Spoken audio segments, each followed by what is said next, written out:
तो शादी हो या नौकरी का झांसा, झांसे में लेकर दुष्कर्म जैसी घटनाओं को लेकर कानून की धाराएं कमजोर हो गई हैं, क्योंकि हाईकोर्ट ने ऐसे कई मामलों में एफआईआर निरस्त की है या फिर सजा का स्वरूप ही बदल दिया। कानूनी तौर पर आपसी सहमति से बने शारीरिक संबंध को बलात्कार की श्रेणी से बाहर किया जा रहा है। बीते 3 महीने में हाईकोर्ट की ग्वालियर बेंच ने 60 से अधिक लोगों के दुष्कर्म के दाग धो दिए हैं।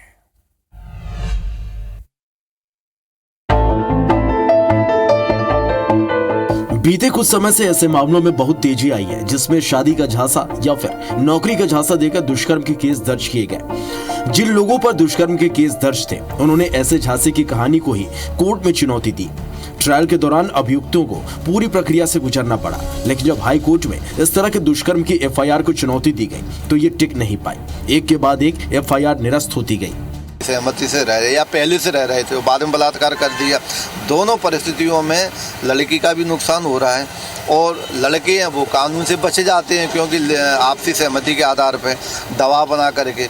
लेकिन जो वास्तविकता है वो समाज में निकल के नहीं आ रही है। समाज के लिए बहुत ही गंभीर परिणाम इसके आ रहे हैं। चूंकि ज्यादातर मामलों में जोर जबरदस्ती जैसी घटना नहीं थी, न अभियोजन पक्ष में एक तरफा बलात्कार जैसे प्रमाण थे। 2 साल में ग्वालियर में 852 छेड़छाड़ और 585 दुष्कर्म के मामले दर्ज हुए। चालान पेश होने के बाद 60% मामलों में पीड़िताएं अपने बयान से मुकर गईं। सामाजिक कार्यकर्ता मानते हैं कि इस धारा का दुरुपयोग बढ़ा है।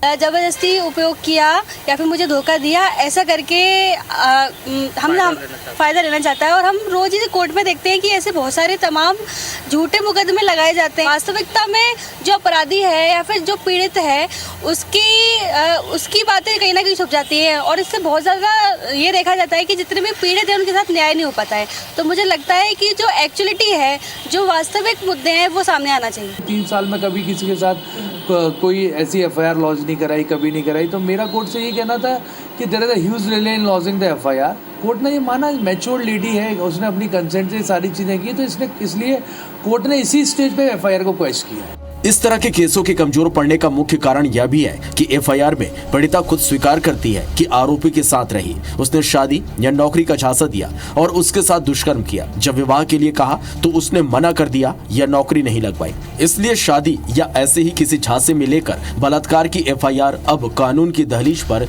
कमजोर साबित हो रहे हैं। नासिर गौरी, IBC 24, ग्वालियर।